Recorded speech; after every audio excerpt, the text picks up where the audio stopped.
Assalamualaikum warahmatullahi wabarakatuh. Tabik pun, salam rimbawan.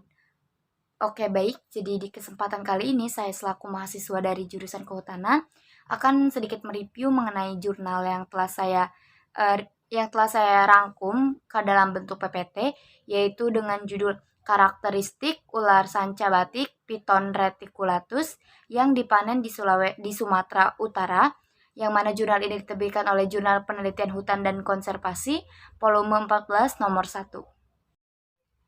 Baik, sebelum menjelaskan, izinkan saya memperkenalkan diri. Saya Yuli Agustin dengan NPM 1914151030. Saya merupakan mahasiswa dari jurusan Kehutanan Fakultas Pertanian Universitas Lampung. Oke, pada kesempatan ini saya akan menjelaskan mengenai 4 pokok bahasan, yaitu saya akan membahas mengenai pendahuluan akan terkait jurnal ini, kemudian ada metodologi penelitian, yang ketiga ada hasil dan pembahasan, dan yang terakhir yaitu ada kesimpulan. Baik, kita masuk ke dalam pembahasan yang pertama, yaitu mengenai pendahuluan. Oke, jadi di pendahuluan ini saya akan sedikit menjelaskan mengenai ular batik tadi, ular sanca batik. Di Indonesia dikenal sebagai negara pengekspor reptil dalam 2 dekade terakhir ini, yaitu menurut Suhartono dan Mardistuti tahun 2002, diantaranya yaitu ekspor ular sanca batik, Piton reticulatus, dengan permintaan yang sangat tinggi menurut Mardistuti dan Suharto tahun 2003, sehingga dari jenis ular tersebut ini banyak dipanen dari alam untuk memenuhi kebutuhan akan ekspor ular yang sangat tinggi.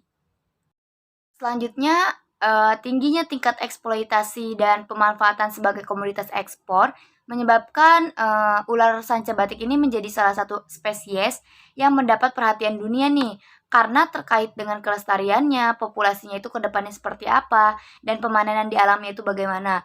Nah, meskipun telah dilakukan pemantauan populasi di hidupan liar yang dieksploitasi, kenyataannya banyak spesies-spesies yang dipanen tanpa tidak dapat terpantau begitu.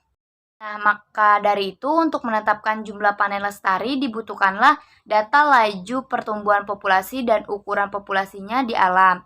Hal ini bertujuan untuk mengetahui gitu seberapa banyakkah harus dipanen di alam dan bagaimana agar tidak merusak gitu. Nah, berdasarkan data dari jumlah kuota penangkaran satwa liar pada periode tahun 2005 sampai dengan tahun 2009, Sumatera Utara merupakan menjadi provinsi dengan penangkaran terbesar untuk kuota ular sanca batik. Nah, Sumatera Utara juga menduduki peringkat kedua setelah Sulawesi Selatan dengan penangkaran terbesar. Selanjutnya kita masuk ke pembahasan yang kedua, yaitu mengenai metode penelitian. Selanjutnya untuk tempat penelitian dilakukan di lokasi penelitiannya itu dilakukan penelitian di rumah pemotongan ular sanca batik yang dilakukan selama kurang lebih sekitar 18 hari yang efektif gitu. Dilakukannya itu di Desa Rapuan Lir, Kabupaten Simalungun pada tanggal 29 sampai 30 Januari 2014, dan kemudian penelitian kedua itu pada tanggal 6 sampai 21 Februari 2014. Untuk alat dan bahan yang digunakan yaitu spesimen ular piton dan ular air. Yang selanjutnya yaitu ada alat yang digunakan itu ada ATK, tali sheet, kamera digital, timbangan analitik, timbangan gantung, pita kaliper. Untuk ketelitiannya itu ada ketentuannya, dan alat pemotong seperti pisau silet, tali tambang,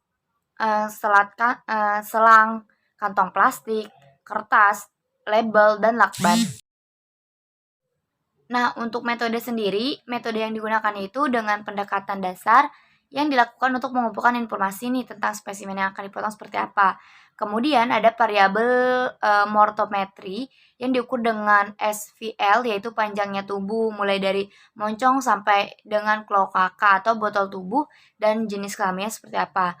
Kemudian dilakukan analisis, yaitu analisis seks ratio, dilakukan untuk mengetahui populasi jantan dan betina itu pada jumlah individu yang dipanen itu harus seperti apa gitu. Selanjutnya kita masuk ke bahasan yang ketiga, yaitu terkait hasil dan pembahasan. Jadi, pada pemanenan yang dimaksud dalam penelitian itu adalah jumlah individu yang harus dipotong di tempat pemotongan. Nah, data pemanenannya itu dikumpulkan dengan memeriksa spesimen saat dilakukan proses pemotongan. Selama penelitian teridentifikasi yaitu sebanyak 272 ekor ular piton batik dengan ular sanca batik dengan perbandingan yaitu 140 ekor jantan dan 126 ekor betina. Selama 50 hari penelitian, ini terdapat tangkapan 784 ekor ular sanca batik atau rata-rata tangkapan yaitu 15,68 ekor per hari. Sedangkan pada penelitian ini menurut penelitian Seynet et al. Tahun 1999. Nah, sedangkan saat melakukan penelitian ini, yaitu penelitian dilakukan selama 18 hari, hanya terdapat 270 ekor ular sanca batik dengan rata-rata tangkapan yaitu 15,11 ekor per harinya. Nah, gimana sih untuk seks ratio dan kelas umurnya? Jadi untuk seks ratio dan kelas umur seks rasionya itu keseluruhan kelas umur dari 270 ekor yang didapat ini dapat diambil yaitu hasilnya dengan ketelitian 1:0,86, yang mana pada kelas umur juvenil dengan seks ratio 1:0,42 dan dewasa itu dengan seks rationya 1:0,93. Bisa dilihat pada gambar tabel berikut.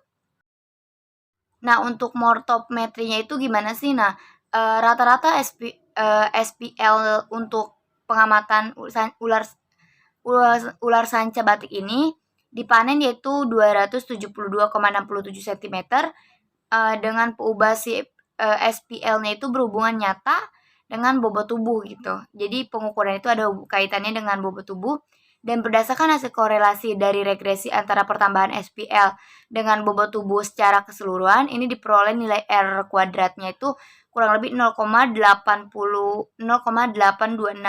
Nah, ini bisa dilihat pada tabel, ini ada rincian untuk perhitungan dan kejelasan mengenai N-nya, X-nya rata-rata, ininya morfometrinya seperti apa gitu. Selanjutnya untuk mertometri jantan dan betina yang relatif sama, ini menyebabkan tidak ada pemilihan gitu di antara jenis kelamin yang dipanen. Nah, sehingga jumlah yang banyak itu mempunyai keuntungan yang besar untuk ditangkap.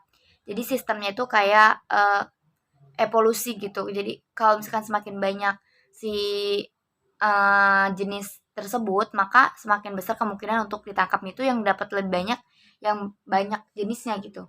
Nah, apabila jantan lebih banyak, kemungkinan besar individu yang tertangkap juga adalah jantan dibanding betina. Nah, bagaimana sih untuk reproduksinya gitu? Nah, untuk reproduksinya itu, frekuensi reproduksinya itu akan menentukan tingkat populasi, di mana umur porbetas dari ular ini kurang asupan makanan dan lebih banyak makan terlambat gitu.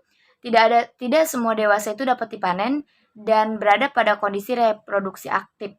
Nah, ada beberapa jantan dewasa juga dan betina juga yang ada non produktif gitu. Nah, untuk jenis pakannya sendiri tidak ditemukan sisa pakan pada 261 ekor. Dengan total keseluruhan itu kan 272 ekor ya. Ini tuh dilakukan setelah pembedahan dan diperiksa juga saluran pencernaannya.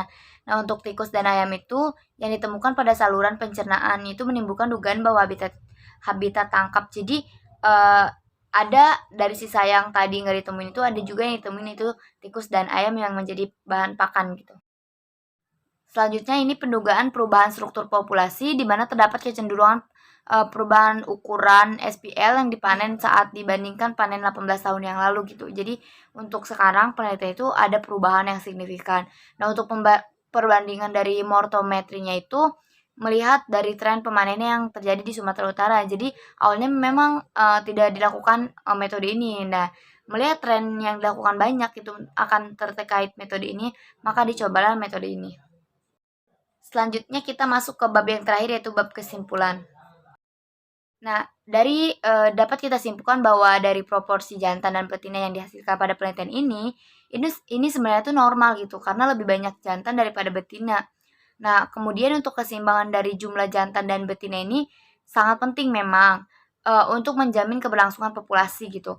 Nah, untuk mortometri jantan dan betina yang relatif sama Ini tuh menjadikan tidak adanya pemilihan jenis kelamin ketika dilakukannya pemanenan, dan menurut ukuran SPL yang dipanen pada jantan ini disebabkan oleh ukuran tersebut itu tersedia dari habitat tangkapnya gitu.